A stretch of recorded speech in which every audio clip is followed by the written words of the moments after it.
में भी हम जाएंगे, मंदिर में भी जाएंगे तो मोबाइल हमारी जेब में होगा, और कोई बात हुई तो उस समय भी छू सकते हैं। तो मोबाइल ऐसा चीज़ है कि हर समय साथ रहता है, तो उसको पवित्र रखना चाहिए। अब इतना कि टोटी के नीचे मिट्टी लगा के मान के दो तो उसको छुओ ही मत ही। शौच जैसे लेटरिन में है, लोग मोबाइल नहीं, शौच के समय मत छो यार, इतनी देर चैन से कम शौच तो हो लो यार, चैन से हर समय मोबाइल।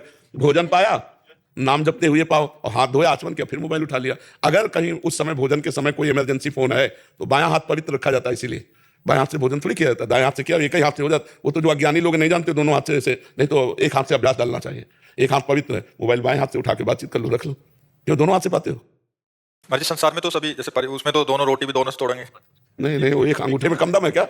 ऐसे तोड़ के पाई जाती। महाराज जो चम्मच से ही सब्जी जाएगी निवाला के अंदर। तो एक रोटी पाया कौराओ, फिर चम्मच से सब्जी ले ले इसे अच्छा, दोनों हाथ नहीं, सुधारनी चाहिए। बाएं हाथ का प्रयोग ना करें जहां तक हो सके।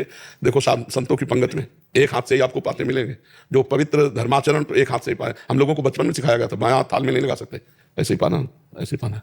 पानी है तो छोटे गिलास में डाल के दाएं हाथ से पानी पियेंगे, पर बाएं हाथ से उस गिलास में डाल, मतलब ये हाथ पवित्र रखा जाता है, बायां हाथ पवित्र रखा जाता है। हाँ, प्राय वैसे कोशिश करो सब लोग दाएं हाथ से भोजन पाने का अभ्यास करो। बायां हाथ सहयोग में रहे, कि जैसे कटोरे में 4 लोगों के बीच की सब्जी का रखा है तो उससे सब्जी इसमें डाल लें अपनी थाल में, लेकिन पाए दाहिने हाथ से ही, बाएं हाथ से ना पाए, बहुत अच्छा रहेगा। बायां हाथ पवित्र रखें। शरीर को स्वस्थ रखने के लिए भी अलग अलग भोजन पाना चाहिए, और धर्म की पुष्टता के लिए भी अलग अलग भोजन पाना चाहिए, और दाहिने हाथ से अधिकतर पाना चाहिए। और भोजन के पहले हाथ धो लेना चाहिए, सैनिटाइजर करके हाथ धो लेना चाहिए, तब भोजन पाना चाहिए। क्योंकि हम क्या क्या कार्य करके आए, कहाँ कहाँ से हमारे हाथों में जीवाणु है, तो उनको जैसे सैनिटाइजर कर लिया और फिर हाथ धोया। इतनी फुर्सत किसको है?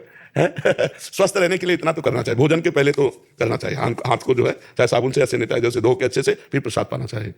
आशीष जी गोरखपुर से। महाराज जी आपके चरणों में कोटि कोटि प्रणाम। महाराज जी शुद्ध प्रेम का स्वरूप क्या